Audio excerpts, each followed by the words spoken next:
शास्त्र आज्ञा करते हैं किसी भी व्यक्ति की 3 चीजों को ध्यान से देखिए।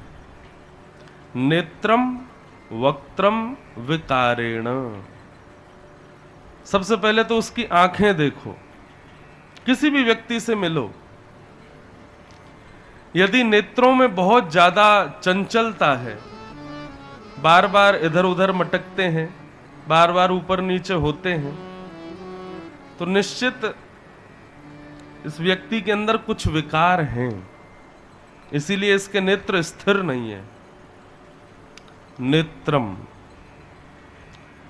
दूसरा व्यक्ति की पहचान होती है वक्त्रम, यानी उसकी वाणी।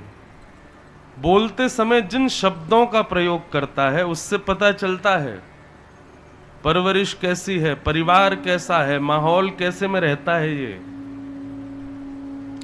एक ही बात है, उस एक ही बात को आप 1000 लोगों से बुलवाओ, हजारों के अलग ढंग होंगे बोलने के। माहौल, परिस्थिति और जैसे वातावरण, एनवायरमेंट में हम रहते हैं वैसी वाणी हमारी हो जाती है। अब हमको चाहे आप पंडाल में बुलवाओ, चाहे कॉलेज में। ब्रजवासियों ने अपने अपने घर की सामग्री ठाकुर जी को पवाई। इंद्र को पता चला कि ब्रजवासियों ने मेरी पूजा बंद कर दी है और इंद्र प्रकोपित हो गया। पूरे ब्रजमंडल को डुबाने के लिए आज्ञा कर दी। मेघमालाओं से कहा जाओ जाकर के डुबा दो इसको। और साधारण मेघमालाएं नहीं आई हैं, भागवत में वर्णन है सांबर्तक मेघ। अभी जो वर्षा होती है इसको कहते हैं साधारण वर्षा है, ये तो ऋतु की वर्षा है। पर जिस समय प्रलय आना होगा पृथ्वी पर, उस समय जो वर्षा होगी वो सांबर्तक वर्षा होगी। सांबर्तक वर्षा का रूप कैसा होता है? जैसे एक तो होता है बूंद बूंद पानी गिरना, और एक होता है कि पूरा लोटा उड़ेल देना। तो सांबर्तक वर्षा में बादल के बादल फटेंगे आकाश में, और एक साथ कितने तादाद में पानी एक ही स्थान पर गिरेगा। ऐसी वर्षा अनवरत 100 वर्षों तक होगी। जब प्रलय आने वाला होगा पूरी पृथ्वी जल निमग्न हो जाएगी, पानी पानी जहां देखोगे। अगर 5 मिनट जोरदारी से बारिश हो जाए आज भी, आपका भरतपुर तो डूब जाएगा निश्चित। भरतपुर में तो नेक बारिश होती नहीं कि पानी पहले भरता है यहां तो।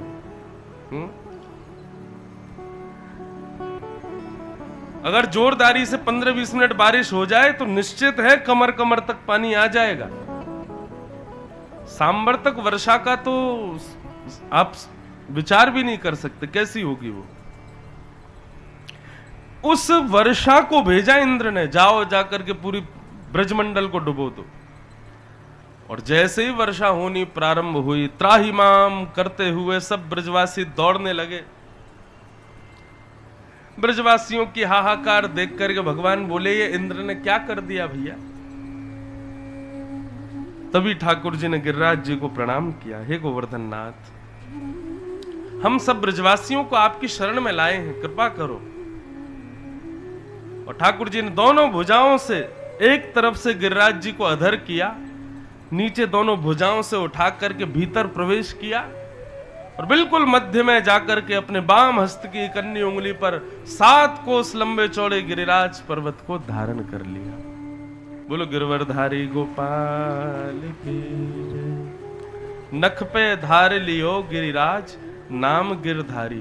ठाकुर जी ने बाम हस्त पर नहीं, बाम हस्त की कन्नी उंगली पर नहीं, एक कन्नी उंगली के थोड़े से उठे हुए नख के ऊपर गिरिराज जी धारण किए ठाकुर जी ने। मानो जैसे कोई बालक रुई के फोए को उठा लेता है, ऐसे ठाकुर जी ने गिरिराज जी को उठा लिया। सब ब्रजवासियों ने जब देखा कि ठाकुर जी ने गोवर्धन नाथ को धारण कर लिया, सब ब्रजवासी बोले अरे कहां भाग रहे हो भैया, लाला देखो कहां खड़ो, यही के पास चलो। समस्त ब्रजवासी उसी गिरिराज पर्वत के नीचे आकर के खड़े हो गए। सबने अपनी अपनी छड़ी लगा ली। बंधुओं, भगवत आश्रय संपूर्ण ब्रजलीला में यदि कहीं देखने को मिलता है तो वो श्री गोवर्धन लीला में मिलता है। सब ब्रजवासी ठाकुर जी को अपनो लाला माने, ठाकुर जी को अपनो सखा माने, ठाकुर जी को अपनो गोपाल माने। परंतु आज सब ब्रजवासी एक साथ ठाकुर जी के सामने नतमस्तक हो गए। इतने बड़े पर्वत को ठाकुर जी ने अपने बाम हस्त की कन्नी उंगली के नख पे धारण कर लिया। सब ब्रजवासी ने अपनी अपनी छड़ी लगा ली। लाला तू चिंता मत करे, हमने अपनी छड़ी लगा ली है, तू अपनी उंगली नीचे कर ले, अपना हाथ नीचे कर ले लाला। ठाकुर जी बोले हमने अपना हाथ नीचे कर लियो तो गिरिराज जी नीचे आ जाएंगे। ब्रजवासी बोले चल रहे बाबड़े तो का लगे तेरी उंगली पर टिक रहे हैं गिरिराज जी, सही पूछे तो हमारी छड़ी इन पर टिक रहे हैं। ठाकुर जी बोले अब तो विश्वास कर लो भैया, हमारी उंगली पर टिक रहे हैं गिरिराज जी, तुम्हारी छड़ी में इतनी सामर्थ्य कहां इतने बड़े पर्वत को धारण कर ले। ब्रजवासी बोले हम बे तेरी उंगली में सामर्थ्य है इतने बड़े गिरिराज को धारण करवे की। लाला चल बात मत बनावे, अब जल्दी हाथ नीचे कर ले अपनो। ठाकुर जी बोले कहां चले जाएं हम, ये ब्रजवासियों का प्रेम ऐसा, ये मान ही नहीं सकते कि मैं कुछ कर सकता हूं। जैसे एक मां का ममत्व पुत्र के प्रति होता है ना, पुत्र कितना भी श्रेष्ठ बन जाए लेकिन मां को सदा यही लगेगा कि छोटा ही है, अभी इससे कुछ आता ही नहीं है, कुछ करता ही नहीं है। हम कथा से हजारों लोगों को कथा सुना सकते हैं, अपनी मैया को ना सुना सके। क्यों? क्योंकि मां कथा में आके बैठेंगी भी तो उनके मन में यही भाव आएगा, इसको मुंह धोना हमने सिखाया, इसको चलना हमने सिखाया, इसको बोलना हमने सिखाया, इसके हाथ पकड़ के चल, इसकी उंगली पकड़ के चलवाना हमने सिखाया, जे हमें ज्ञान देगो। ऐसी स्थिति समस्त ब्रजवासियों की है और यही प्रेम का बंधुओं विशेष स्वरूप है कि जहां प्रेमी के प्रभुता को हम नहीं देखते।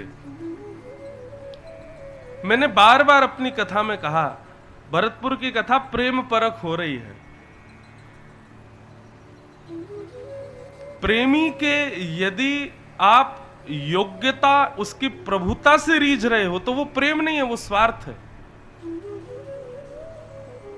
आप किसी से इसलिए प्रेम करते हो क्योंकि वो बलवान बहुत है, क्योंकि वो धनवान बहुत है, क्योंकि वो सुंदर बहुत है, क्योंकि उसके पास बहुत सारी चीजें हैं, उसके पास ये बल, इसके पास ये बल। प्रेम तो तब माने जब सामने वाले के पास कुछ ना हो और आप तब भी उससे प्रेम करो, प्रीति करो। या फिर प्रेम तब मानो सामने वाला खूब योग्य हो परंतु आप उसकी योग्यताओं को नजरअंदाज कर देते हो, बस उससे प्रेम करते हो। ब्रजवासियों का ठाकुर जी से प्रेम ऐसा ही है।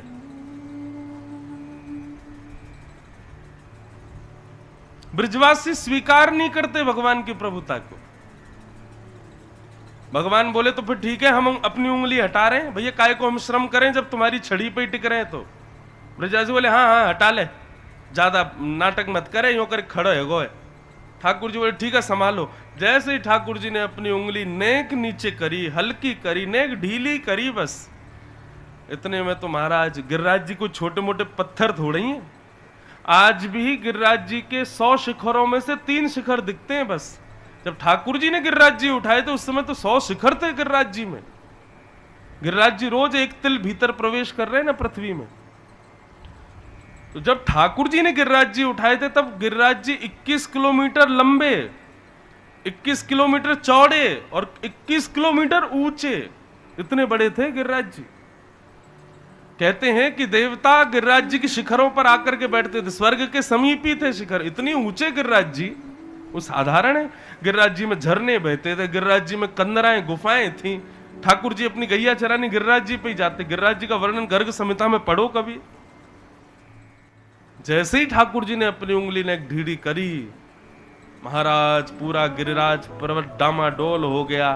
चट चट चट चट चट चट सबकी छड़ियां टूटने लगी एक एक करके, मानो जैसे भूचाल सब दब के मर जाएंगे उसके नीचे। जैसे ही गिरिराज जी नीचे आने लगे सब बोले लाला संभाल संभाल संभाल। ठाकुर जी ने पुनः अपनी उंगली लगाई और फिर से गिरिराज जी को ऊपर व्यवस्थित कर दिया। अब तो 21 किलोमीटर दूर दूर तक कोई और सपोर्ट ही नहीं है, अकेले ठाकुर जी खड़े हैं। बाकी अदा से एक भुजा कमर पर लगाए, दूसरी भुजा से गिरिराज जी को धारण करके खड़े हैं। ब्रजवासियों के मुंह खुले रह गए, आंख खुली रह गई। सब कहें लाला ये सच में तेरी उंगली पर टिक रहे हैं गिरिराज जी? ठाकुर जी बोले हम बे। ब्रजवासी बोले लाला आज तो को बतानी पड़ेगी तेरी उंगली में इतनी शक्ति कहां से आई, तो में इतनी ताकत कैसे आ गई, तेने इतना बड़ा गिरिराज पर्वत कैसे उठा लियो? हमारे पूर्वजन की लाठी, ऐसी मोटी मोटी लाठी कभी टूट ना सके, कभी जर्जर ना हो सके, आज क्षतिग्रस्त है गई, और तेरी नेक्सी सी उंगली ने पूरा गिरिराज जी उठा लियो, तो मैं इतना बल कहां से आयो लाला? भगवान बोले हम जय जय हैं, हम भगवान हैं, आओ प्रणाम करो। हम तो बचपन से कहते आ रहे हैं भैया हम जय जय हैं, तुम लोग मानो ही ना हो। अरे भैया ये नंद यशोदा के यहाँ साक्षात पर ब्रह्म के रूप में मेरो अवतार भयो है, आओ चलो प्रणाम करो, आओ। ए मधुमंगल सीधा में चल दंडवत कर। ब्रजवासी बोले अरे जय जय, तेने ऐसा कौन सा काम कियो जो तू जय जय? हमने पूतना मारी, अघासुर मारो, बकासुर मारो, धेनुकासुर मारो, कालिया नाग मारो, आज गिरिराज जी उठा लियो, अब तो मान जाओ मैं जय जय हूं, मैं भगवान हूं भैया। ब्रजवासी बोले बस बस ज्यादा मत बोले कर, तेने मारी पूतना। वास्तव में तो लाला तू ना जाने, या ब्रजमंडल को ऐसा प्रताप है कि जो तपस्या किए बिना यहां आवेगो वो यहां आते ही मर जाएगो। ये जितने भी राक्षस आए ना लाला, पूतना, घासुर, बकासुर, धेनुकासुर और ये कालिया नाग, इन सबन की तपस्या नहीं। यही बात तो गोपियां गोपी गीत में कहती हैं, जयति तेधिकम जन्मना ब्रजः श्रयतन्दिरा सस्वदत्रहि। आज गोपी गीत गाएंगे हम पूरा। गोपी गीत में गोपियां क्या कहती हैं? कन्हैया तुम ज्यादा इतराओ मत, ये जो तुम्हारा यश पूरे 10 दिशाओं में फैल रहा है ना, वो इसलिए क्योंकि तुम्हारा जन्म वृंदावन में हुआ है। यदि तुम्हारो जन्म कहीं और भयो होता तो तुम्हारो इतना यश नहीं होता। ये तो ब्रज में जन्म लेने की वजह से आपकी इतनी ख्याति है, सब जगह आपको इतना प्रेम मिलता है। हम लोग कहीं भी चले जाएं पूरी दुनिया में, कोई पूछता है आप कहां से आ रहे हैं, एक बार परिचय दे दें कि वृंदावन से आ रहे हैं। महाराज वृंदावन से आ रहे हैं, नाम सुनते ही आदमी इतना प्रसन्न हो जाता, आप वृंदावन से आ रहे हो जी, वहीं जहां ठाकुर जी ने लीला की। मैंने कहा सोचो ठाकुर जी कहीं और जन्म में होते तो इतनी ख्याति, इतना यश नहीं होता ठाकुर जी का। ये तो ब्रज की वजह से ही है ठाकुर जी इतने प्रिय सबको। लाला तू मत कहवे कि राक्षस तेने मारे, उन राक्षसन की तपस्या ही नहीं कि हमारे ब्रज में टिक सके, हमारे अपने आप मर गए, श्रेय ले जा रो सबरो। और तेने मारी पूतना, वह मरी मराई में 10-10 डंडा हमने मारे, बात बना रहा मारी पूतना। सच्ची सच्ची बता तेरी उंगली में इतनी शक्ति कहां से आई, और यदि तेने नहीं बताई ना फिर देखियो लाला। बस यही भाव प्रिय है ठाकुर जी को। ब्रजवासी ठाकुर जी को भगवान नहीं मानते। हम भगवान को भगवान जब मानते हैं ना तो एक दूरी बन जाती है ठाकुर जी से, डर भय बन जाता है हृदय में, ये भगवान है। लेकिन जब अपना मानते हैं किसी को तो उससे भय नहीं होता, उससे दूरी नहीं होती, उससे समरसता होती है, समीपता होती है। ब्रजवासी बात बात पर यही कहते हैं कि हमारा ही बल है लाला के पास में। ठाकुर जी से बोले कैसे आयो तो मैं बल बता। ठाकुर जी कह रहे हैं कछु माखन को बल बढ़ो, कछु गोपन करी सहाय, श्री राधे जो की कृपा सो मैंने गिरवर लियो उठाए। ठाकुर जी कह रहे हैं कछु तो मोए माखन को बल मिलो, मैंने माखन बहुत खायो। ब्रजवासी बोले हाँ लाला ये बात तो समझ आ गई। और कछु गोपन करी सहाय, कछु आप गोप ग्वालन ने मेरी सहायता करी, आप सब ब्रजवासी ने मेरी सहायता करी गिरिराज उठावे में। लाला सहायता तो हम पूरी पूरी कर रहे हैं, लेकिन हमारी छड़ी टूट गई, तो फिर हमने क्या सहायता करी?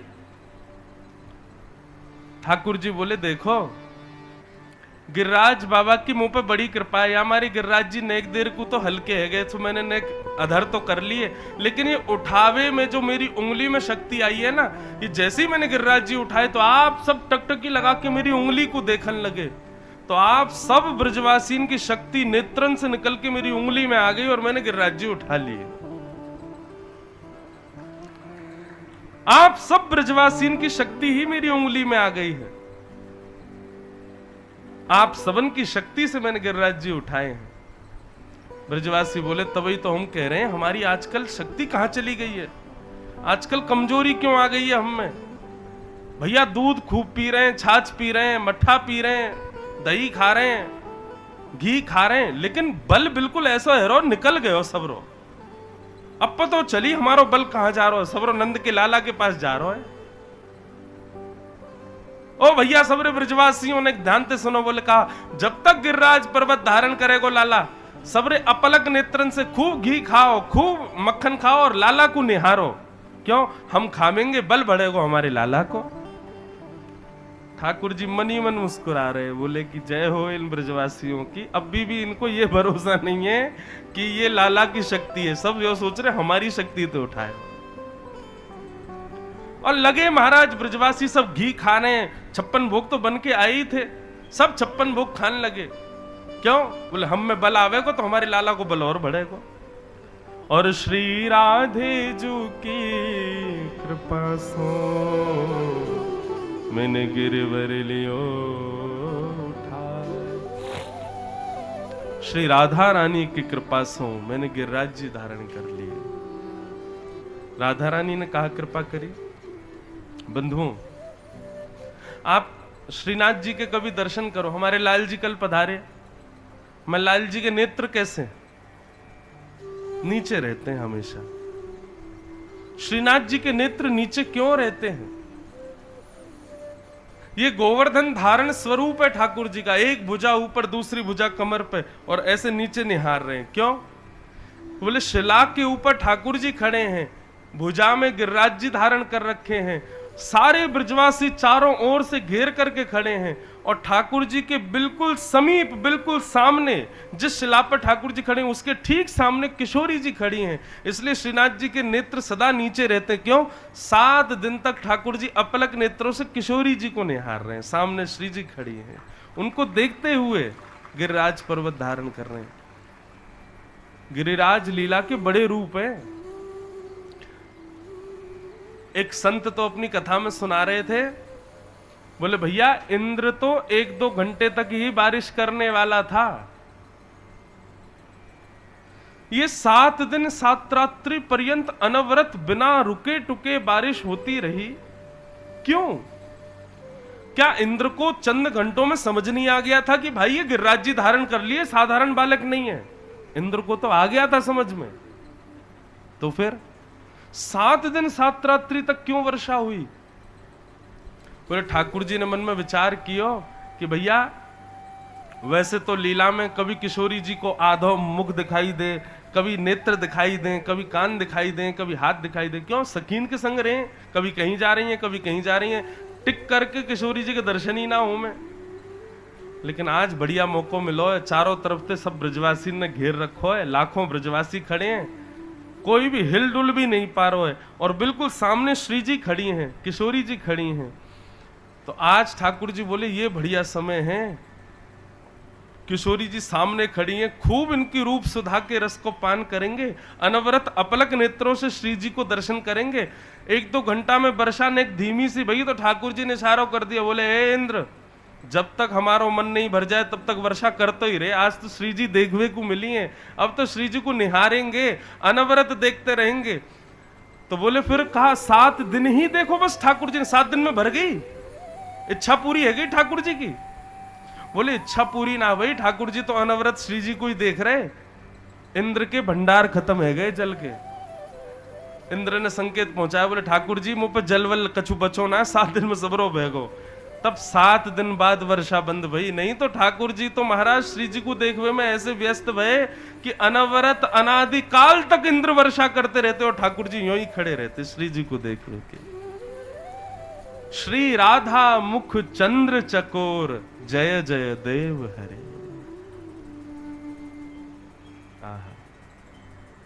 जब देखी वृषभानुजा, हिय विच उठी हूक, वंशी रह गई हाथ में, फिर न लागी फूक।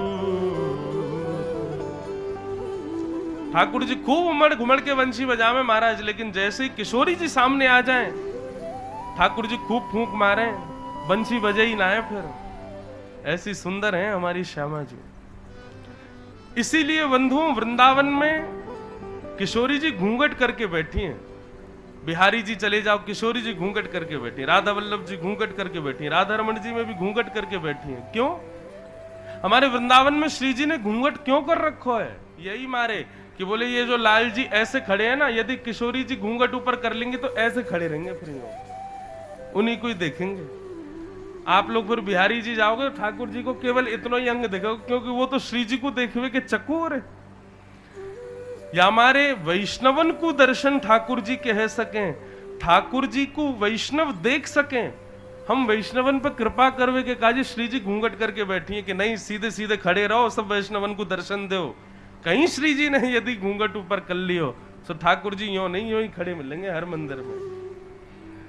इसलिए हमारे वृंदावन में किशोरी जी घूंघट कर रही हैं। एक भाव तो ये। दूसरा भाव, हमारे वृंदावन में श्री जी घूंघट इसलिए कर रही हैं कि भैया सोचो, जगत नियंता जगदाधार त्रिलोकीनाथ त्रिभुवन सुंदर भगवान जगदीश्वर श्री कृष्ण,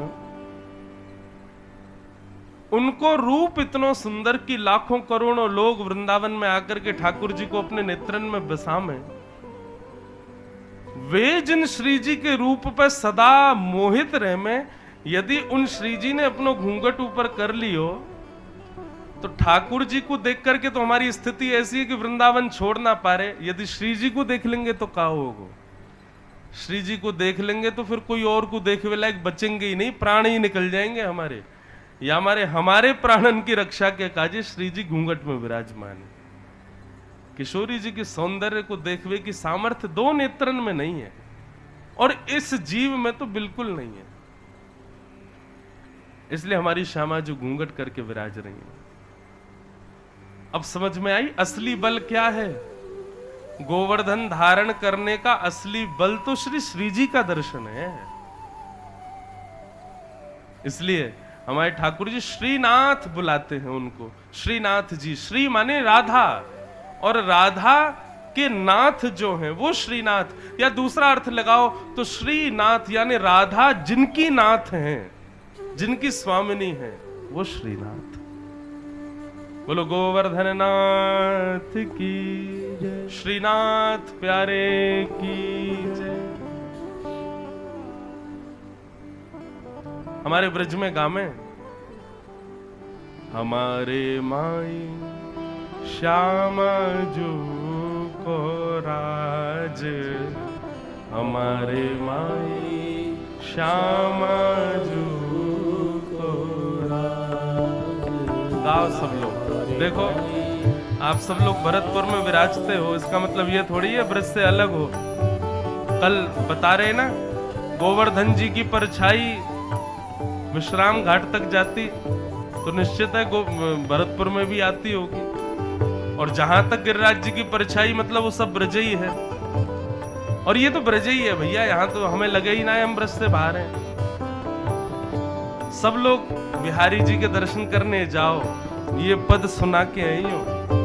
हमारे माई श्याम जू को राज नहीं, श्यामा जू को राज।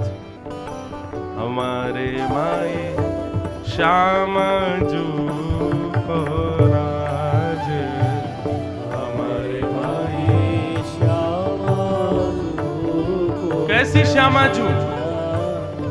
जाके अधीन सदा ही सांवरो के अधीन सदा ही सांवरो जाके अधीन सदा ही सांवरो जाके अधीन सदा ही सांवरो। कौन सांवरो?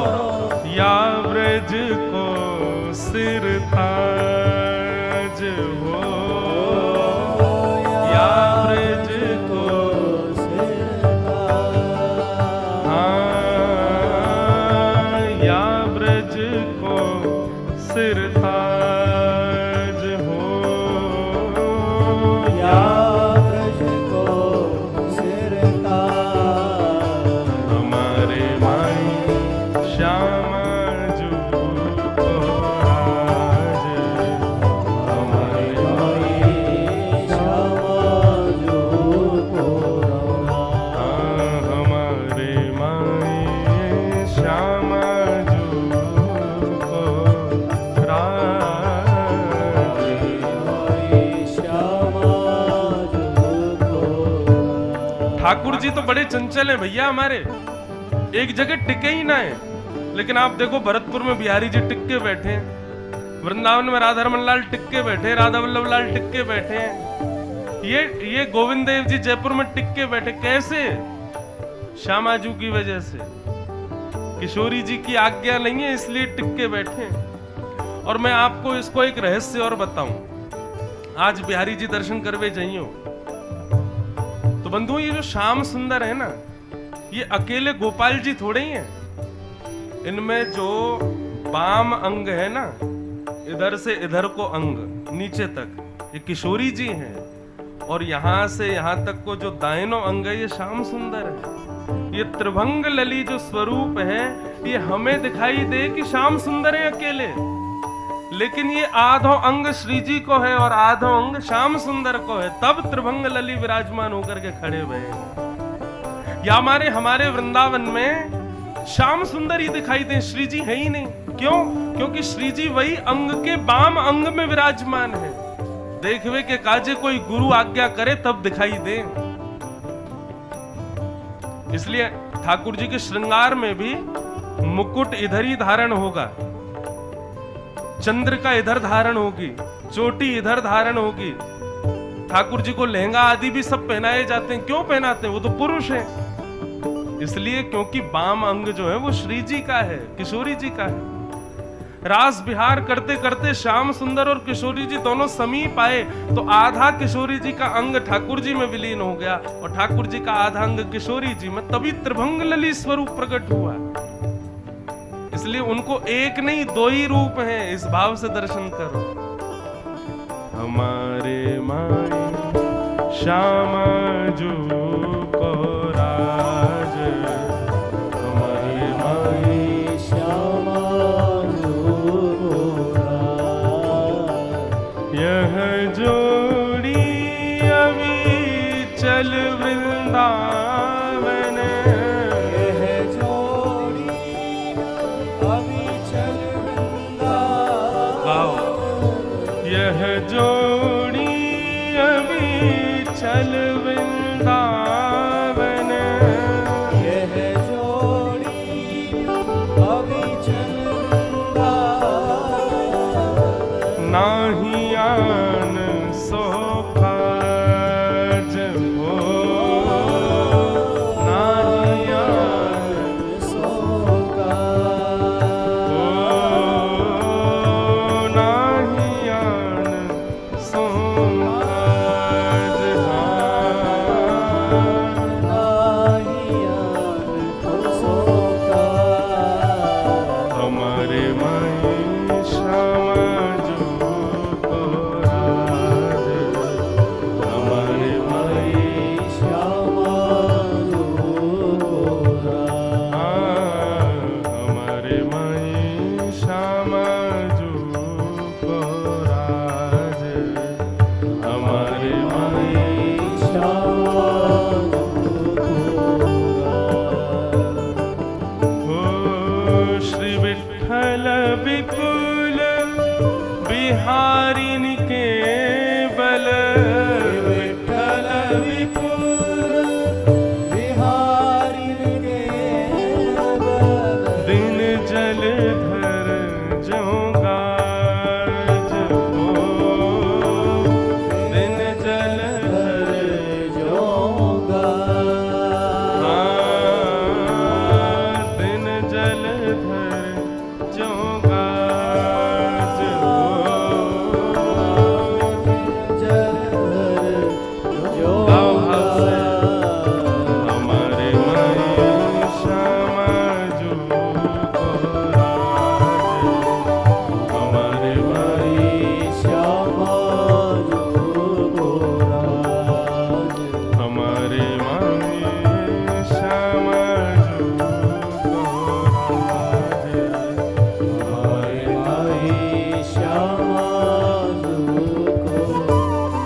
वास्तव में तो ये श्याम सुंदर को जो बल प्राप्त है ना, वो श्री जी की रूप माधुरी को बल है।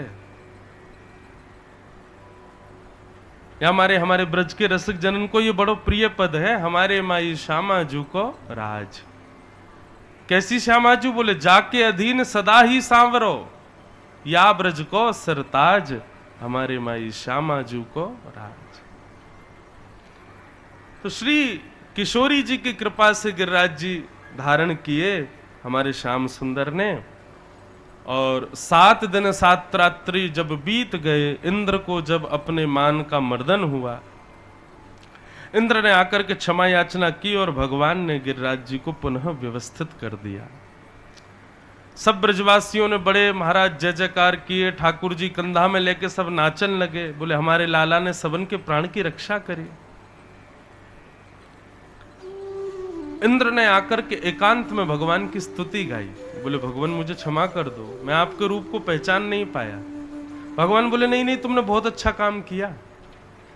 ब्रह्मा जी प्रकट हो गए, बोले ये अन्याय मत करिए आप, जब मैंने गलती की तो आप मुझ पे तो बड़े नाराज हुए, और इंद्र ने गलती करी तो आप इसको क्षमा कर रहे हो। भगवान बोले तुमने अपराध किया था, तुमने हमारे ग्वाल बाल हमसे छीन लिए थे, और इंद्र ने जो किया इससे सब हमारे समीप आ गए, इससे सब मेरे पास आ गए, सब ब्रजवासी मेरे मेरे मेरे पराधीन हो गए।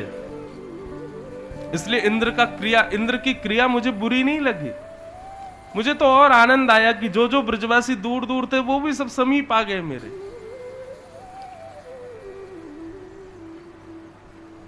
अभी वर्षा हो जाए बाहर, भले ही कोई राह चलता व्यक्ति केवल गीला ना हो जाऊं इसलिए पंडाल में भगे आवे तो ठाकुर जी को वो भी प्रिय लगेगा। चलो कोई बात नहीं, किसी बहाने सही कथा में तो आया, मेरे समीप तो आया, मेरे पास तो आया। आप किस कारण से भगवान के पास जाते हो, ठाकुर जी वो कारण देखते हैं, और ठाकुर जी 2-4 बार देखेंगे ये किस कारण से मेरे पास आता है।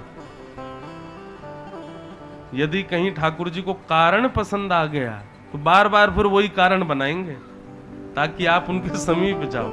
इसलिए भैया हमारे शास्त्र आज्ञा करते हैं बिना कारण के ठाकुर जी के पास जाना चाहिए, क्योंकि आप किसी कारण से या किसी काम से ठाकुर जी के पास जाओगे, ठाकुर जी समझ जाएंगे दुख होते हैं तभी आता है, लो लगाओ झड़ी इसके यहां दुख की ताकि बार बार आवे। कारण प्रिय है ठाकुर जी। भगवान ने गिरिराज जी धारण किए।